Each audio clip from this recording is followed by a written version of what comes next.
আমি বলবো, আমি সব কিছুকে আমি করতে গেলে আমি মুক্তিযুদ্ধ অস্বীকার করতে পারবো না। ধরেন আমি মুক্তিযুদ্ধ সবগুলো কি শেষ হয়ে গেল? শুধু কি নির্বাচনে বিএনপির টার্গেট? এক ডাকাতকে তাড়িয়েছি, আরেক দল ডাকাতি করা শুরু করেছে বিএনপিকে উদ্দেশ্য করে। তাদের মুখ থেকে স্লোগান বেরিয়েছিল, নৌকা ধানের শীষ দুই সাপের একই বিষ। আপনি বলেন তো, এটা সহ্য করা যায়? বিএনপির ভারপ্রাপ্ত চেয়ারম্যান তারেক রহমানের সঙ্গে প্রধান উপদেষ্টার বৈঠক, এই বৈঠক নিয়ে গতকাল ঐকমত্য কমিশনের যে সভা ছিল সেটা কিন্তু বর্জন করেছে জামাত। জামাত একদম সরাসরি বলেছে যে বড় মানে একটি রাজনৈতিক দলের সাথে বা কোনো দেশের ভিতরে সেখানে যৌথ বিবৃতি আসবার কথা নয়। এটা বিভিন্ন দেশের সঙ্গে দেশে হতে পারে, হতে পারে। এখানে তারা বলছে বাংলাদেশের রাজনৈতিক যে সংস্কৃতি আছে সেটি বড় ধরনের একটা ব্যত্যয় হয়েছে, জামাত সরাসরি বলছে। এবং সাথে তারা বলছে যে সরকার তার নিরপেক্ষতা হারিয়ে ফেলেছে এবং বিএনপির দিকে ঝুঁকে পড়েছে। এটা কি বড় দল হিসেবে বিএনপি সরকারকে আপনার বাধ্য করলো?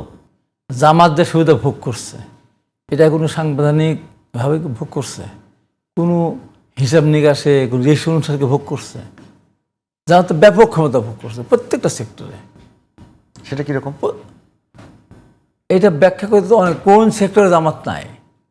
হাট বাজার, দোকান পাট, বিশ্ববিদ্যালয়ের vice chancellor, pro vice chancellor, registrar থেকে শুরু করে কোন জায়গায় জামাত নাই? কোন জায়গায় তারা তাদের লোক বসাচ্ছে না বলেন তো? এবং এত পাওয়ারফুল, আমার ওখানে 74 মোটরসাইকেল ভেঙেছে, আমার 4 জন নেতাকে গুরুতর আহত করেছে, আমার অফিস ভেঙেছে, পাশের দোকান ভেঙেছে, মামলা হয়েছে, আসামি ধরে না পুলিশ, প্রতিবার সহকারে অন্য সহকারে পুলিশ পাহারা দেয়। এটা পাওয়ার না? কত বড় পাওয়ার চিন্তা করেন, এত বড় অন্যায় করার পরও। সেই জন্য বলি জামাত প্রচণ্ড ক্ষমতা ভোগ করছে। আর তারেক রহমানের সঙ্গে আমাদের প্রধান উপদেষ্টা বৈঠকে একটা যৌথ বিবৃতি দিয়েছে, এটা নিয়ে জামাতে এত মাথা ব্যথা হওয়ার কথা না। ব্যাপারটা কোথায় আসলে সেটা জানা এইটা যাচ্ছে। বলতে পারে এনসিপি বলতে পারে বা আরও কিছু অন্য দল বলতে পারে, জামাতে তো বলা উচিত না। তো জামাতকে যে কারণেই হোক, এখন ধরেন একটা এলাকার ভেতরে যদি একটা বাঘ ঢোকে বা সিংহ ঢোকে বা একটা কোনো ক্ষতিকারক কিছু ঢোকে, তার সব লোক কিন্তু শত্রু মিত্র এক হয়ে যায়, এক হয়ে যায় না, আত্মীয় অটনত্য সব এক হয়ে যায়। আমরা ফ্যাসিস্ট সরকারকে মোকাবেলা করার জন্য আমরা জামাত সহ আমাদের সাথে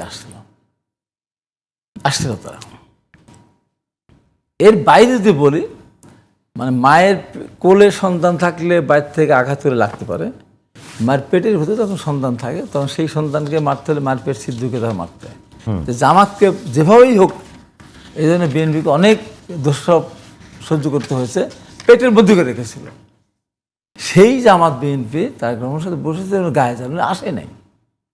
অন্য কোনো দল যদি এটা করতো, এনসিপি যদি না আসতো মানতাম, অন্য দল ইসলামিক দল না আসলে মানতাম। জামাতের এইটা তো জামাতের এই খালেদত, এটা জামাতের বিএনপির সাথে এই আচরণ করাটা খালেদত বলবো। আজকে আসলো কেন? আজকে কেন আসলো? সে এনসিপি করলে মানতাম, অন্য অন্য ইসলামিক দল বলে মানতাম। জামাত কোন হিসাবে বিএনপির বিরুদ্ধে এই স্ট্যান্ডটা নেয়? সেটাই তো আপনারা দীর্ঘদিন জামাতের সঙ্গে রাজনীতি করছেন, জামাতের সঙ্গে জোট করছেন, আন্দোলন করছেন। হ্যাঁ, তো এখন এমন কি হলো যে জামাতের সঙ্গে আপনাদের এত বেড়ে গেল? আমরা আজ পর্যন্ত জামাতের বিরুদ্ধে আমরা কোনো কথা বলি না। আমরা কিন্তু বলেছি যে তাদের ডাক্তার শফিকুর রহমান দাস আমাদের আমির, উনি এই তো কিছুদিন আগে বললেন আমরা মুক্তিযুদ্ধে অংশগ্রহণ করি নাই, আমরা এক পাকিস্তান রাখতে চেয়েছিলাম। এটা বড় কিছু ব্যাপার না, আপনি চিন্তা করতে পারেন, নিজে স্বীকার করতেছে এক পাকিস্তান রাখতে চেয়েছিলেন, এটা বড় ব্যাপার না। তারা জামাতের এই স্ট্যান্ডটা কি আজকে নতুন না? এইসব কথাগুলো নতুন আসতে কথাগুলো নতুন আগে আগে এরকম প্রকাশ তারা আগে ধরেন আপনার শহীদ মিনারে যায় না, তারা তার স্মৃতিসৌধে যায় না। আমার স্মৃতিসৌধে গেছে কিন্তু স্বাধীনতাই মানে না, তো এখনো স্বাধীনতাকে তার গণ্ডগোলের বছর বলে, সত্য করে মানে না। তার আজকে বক্তব্য শুনলাম, বা এই দেশ স্বাধীন হচ্ছে 24শে 5ই আগস্টে, আজকে দেখলাম আপনি বলেন এই যে 71 মানে না তারা। সেই জামাত বিএনপির কোলে পিঠে পেটের মধ্যে থেকে বড় হয়ে জামাতের বিরুদ্ধে অবস্থান নিয়েছে প্রকাশ্যে, এবং তাদের উদ্ধত আচরণ, যেমন আজহারি সাহেব পালিয়ে গেছিল দেশ থেকে, আমি এতবার তার শ্রুতিমধুর নুরানির চেহারা শুনতাম। সে যখন যশোরের কোথায় এখানে এসে বলল এক ডাকাতকে তাড়িয়েছি, আরেক দল ডাকাতি করা শুরু করেছে বিএনপিকে উদ্দেশ্য করে, তাদের মুখ থেকে স্লোগান বেরিয়েছিল, নৌকা ধানের শীষ দুই সাপের একই বিষ। আপনি বলেন তো, এটা সহ্য করা যায়? জামাত এখন পর্যন্ত দৃশ্যমান যা আছে জনসমর্থন, আগের পরিসংখ্যান, বিএনপিকে কম্পিট করবার মতো মানে কোনো দল বা শক্তি এই মুহূর্তে বাংলাদেশে এক্সিস্ট করছে না। তো এখন প্রশ্ন হলো, বিএনপি মাঝখানে একটা নির্বাচনের ডেট চাচ্ছিল যে খুব দ্রুত ডিসেম্বরের মধ্যে নির্বাচন দেয়া হোক, পরিষ্কার নির্বাচনের তারিখ ঘোষণা করা হোক। অ্যাক্টিং চেয়ারম্যানের সঙ্গে বৈঠকের পরে বিএনপি যতগুলো দাবি ছিল, যতগুলো উপদেষ্টার পদত্যাগ থেকে শুরু করে বলি যে যা যা দাবি ছিল, এর সবগুলো কি শেষ হয়ে গেল? শুধু কি নির্বাচনে বিএনপির টার্গেট? এই যে কথাটা বললেন না, জামাত যে কথাটা বলল, যে জামাত বলছে যে সরকার নিরপেক্ষতা হারিয়েছে, বিএনপির দিকে ঝুঁকে পড়েছে। আমি যদি বলি 100% এই সরকার জামাতের কথা মতো চলে। জামাত ভোট চেয়েছিল এপ্রিলে, সরকার রাজি হয়েছিল এপ্রিলে। তারপর জামাত বলেছে ফেব্রুয়ারিতে হলেও সমস্যা নেই, প্রধানমন্ত্রী ফেব্রুয়ারিতেই মেনেছেন। আমাদের কথা মানলে ডিসেম্বরে মানত। আমাদের কথা যদি মানত তাহলে আমাদের দাবিগুলো থেকে সরে আসলেন। দাবিগুলো মানে নাই, সরি নাই তো, আমরা মানে নাই তো। আমাদের জামাত দাবিগুলো হয়তো মানতো, আমরা দাবি করছি যে মানে নাই। এবং আমাদের একটা কত বড় অনিয়ম করছে এবং কত বড় অন্যায় করছে। এরশাদ তাকে কোর্ট শপথ নিতে বলেছে, নির্বাচন কমিশন গ্রেফতারভুক্ত করেছে, চিটাগাংয়েও করেছে। উত্তর সিটি কর্পোরেশনের নিয়োগগুলোকে কিভাবে দিল? সরকার দিয়েছে। তাহলে এখানে তো ওই সময় নির্বাচন হয়নি, ভোট ছিল অবৈধ, রেজাল্ট ছিল অবৈধ। এখন কোর্ট রায় তারা মানে না, সরকার নিজেই তো কোর্ট মানে না, নিজের নির্বাচন কমিশন মানে না। এই যে নাটক এটা হচ্ছে, তাহলে বিএনপি ঝুঁকেই যেত। তো এতদিন ধরে সেটাকে রাস্তায় রাস্তায় থাকা লাগে। বিএনপির কথা যদি সরকার শুনতই, যে 3 জন উপদেষ্টার বিরুদ্ধে একেবারে কমপ্লিট অভিযোগে অভিযুক্ত আছে তারা, তারপরেও তাদেরকে সরায় নাই। তারপরেও আপনি বলবেন যে সরকার বিএনপির কথা ঝুঁকে গিয়েছে না একটা এবং ওই যে ডক্টর জাহিদের সাথে আমি একমত। উনাদের সঙ্গে যখন বসলেন এবং জামাত মানে এইটা পেল কোথায়? জামাত যখন আপনার নিষিদ্ধ দল ছিল, নিষিদ্ধ দিকে তো ছিল নাকি, নিবন্ধন বাতিল হয়েছিল না, নিবন্ধন হ্যাঁ নিষিদ্ধ ছিল। জামাত আগে নিষিদ্ধ হয়েছিল, পরে নিবন্ধন বাতিল হলো। জামাত নিবন্ধন ছিল না, জামাত নিষিদ্ধ দল ছিল। জামাত 71-এর পরাজিত শক্তি।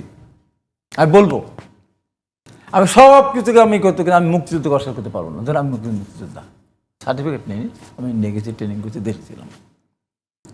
যখন সেনাপ্রধান জামাতের নাম আগে 2বার বললো, কোনোভাবেই তো বলা উচিত হয়নি। ওই জায়গায় তো তাদের বেড়ে গেছে। সেনাপ্রধান কেন একটা নিষিদ্ধ দল, অনিবন্ধিত দলের কথা প্রথম বললেন, 2বার উচ্চারণ করলেন? ও তো টাকাই উচিত হয়নি। তো আমরা তো একবার বলতে যাইনি বিএনপি যে ওনাকে কেন রাখছেন? বলেছি আমরা? বলেছি? আমরা বলিনি। এত বড় স্পর্ধা যে বিএনপি তারেক রহমানের সাথে বসেছে, আর সেখানে মোহাম্মদ অসুস্থ হয়ে গেছে। ওই যে কথা বলো যে মাহমুদ মান্নার আবার যারা আছে, যারা স্বাধীনতাকে বিশ্বাস করে, ওন করে, এই স্বাধীনতাকে, গণতন্ত্রকে বিশ্বাস করে। আজকে জামাত এবং যারা নির্বাচন চায় না, তারা ক্ষমতা সুবিধা ভোগ করতেছে 100%। যে কারণে তারা নির্বাচন চায় না। আগামীতে নির্বাচন হলে অত সংখ্যক আসন তারা পাবে না, এবং প্রগতিশীল যে সংগঠনগুলি আছে তারাও নির্বাচনে ভালো ফল তারা করবে না। কিন্তু তারপরেও তারা স্বাধীনতা বিশ্বাস করে, গণতন্ত্রের প্রতি তাদের শ্রদ্ধাবোধ আছে, তারা গণতান্ত্রিক পরিবেশ চায়। তাই তারা সুবিধা ভোগ করতেছে না, তারা নির্বাচনটা চাচ্ছে গণতন্ত্র ফিরিয়ে আনার জন্য। আর এরা নির্বাচন চাচ্ছে না, এরা সমস্ত ক্ষমতার ভোগ করতেছে। এখন আপনাকে বলি যে তারা এই যে আমার যখন বিএনপির বিরুদ্ধে কথা বলে, তখন কি একবার ভাবে না? প্রমাণিত হয়েছে। এবং জামাতের আমির পাবনাদের আমার অত্যন্ত প্রিয় ভাজন, আমার বিআই অধ্যাপক আবু তালেব মন্ডল, হ্যাঁ, সে বিএনপিকে সন্ত্রাসী সংগঠন বলেছে। আমাকে বলুক সন্ত্রাসী বলুক, মাস্তান বলুক, যা বলে বলুক, দুর্নীতিবাজ বলুক, চাঁদাবাজ বলুক, আরও খারাপ ভাষা বলুক, আমার কোনো আপত্তি নেই। কিন্তু শহীদ রাষ্ট্রপতি জিয়াউর রহমানের নির্যাতিত করা সংগঠন, দেশটিতে বেগম খালেদা জিয়া এবং তারেক রহমানের সংগঠনকে যদি সন্ত্রাসী সংগঠন বলে, তাকে কি কোনোভাবে মানা যাবে? তার কথা কোনোভাবে মানা যাবে? এ কথা তারা বলেছে। 2001 সালে তো জামাত ছাড়াই কিন্তু বিএনপি একক সংসদ গঠন করতে পারত, এবং 2008 সালে আওয়ামী লীগ মহাজোট না করেও ক্ষমতায় যেতে পারত। বাস্তবতা তাই ছিল।